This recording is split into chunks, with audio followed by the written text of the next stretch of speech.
अखन अहाँ सब सुनि रहल छी अमचन म्यूजिक की साथ।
जिंदगी में आगे प्यार सिखा के काहे तू गईलू हमरा भुला के,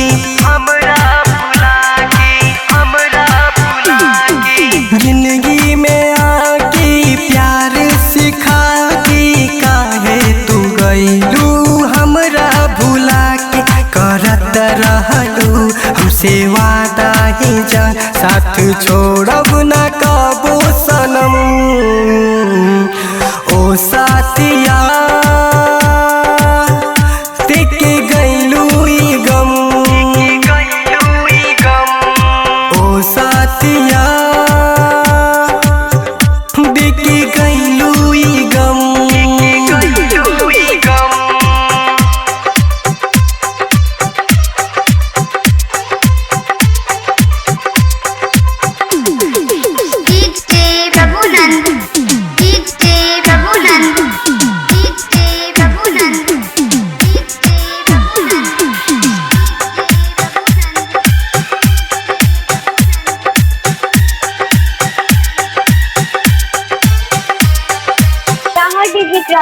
जान लेगा का? ऐसे ना बोला। तो हर जुदाई बहुते रुलाई, यारो ने आशिक सहनाई पाई।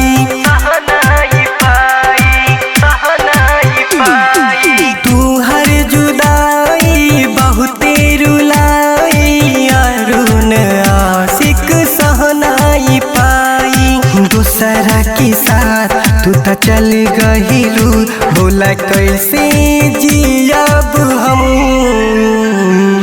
ओ साथिया